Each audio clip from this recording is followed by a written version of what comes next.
দারুণ মজার একটা রেসিপি নিয়ে আপনাদের মাঝে হাজির হলাম গাইস।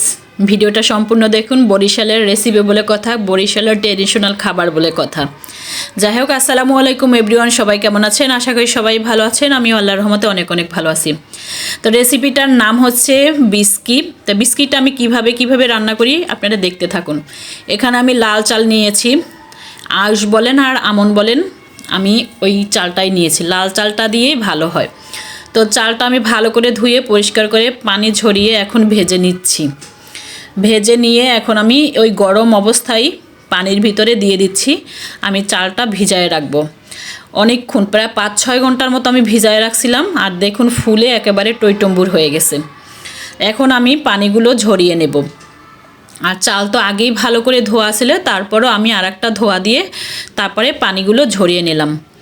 তাই হচ্ছে, আর এখানে হচ্ছে নারকেল নিয়েছি, কিছু ফালি ফালি করে কেটে নিয়েছি। আর হচ্ছে এখানে কিছু নারকেল কুড়িয়ে নিয়েছি।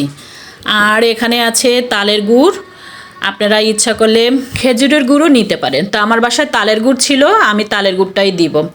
তো এখন এখানে পরিমাণ মতো পানি নিয়ে নিয়েছি, কারণ এটা একেবারেই পোলার মতো রান্না করা হবে। আর হচ্ছে ওই রকম পরিমাণই পানি দিতে হবে। তো এখানে আমি নারকেল দিয়ে দিয়েছি, আর ওই যে তালের গুড় ছিল তালের গুড়, আর কিছু চিনিও দিয়ে দিয়েছি। অবশ্যই একটু এটা মিষ্টি জাতীয় খাবার, তো আপনারা চেষ্টা করবেন যে যেরকম মিষ্টি খান ওরকম। আর এখানে দিয়ে দিলাম সব রকমের গোটা মশলা। গোটা মশলাগুলো দিয়ে ভালো করে নেড়ে চেড়ে নিচ্ছি।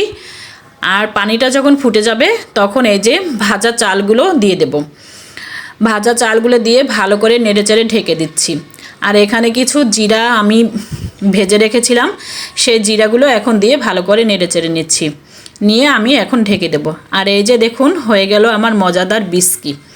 আর এটা একটা বরিশালের ট্রেডিশনাল খাবার, আপনারা একবার হলেও ট্রাই করে দেখবেন। খেতে কিন্তু আলহামদুলিল্লাহ অনেক মজা। তো সবাই ভালো থাকবেন। আসসালামু আলাইকুম।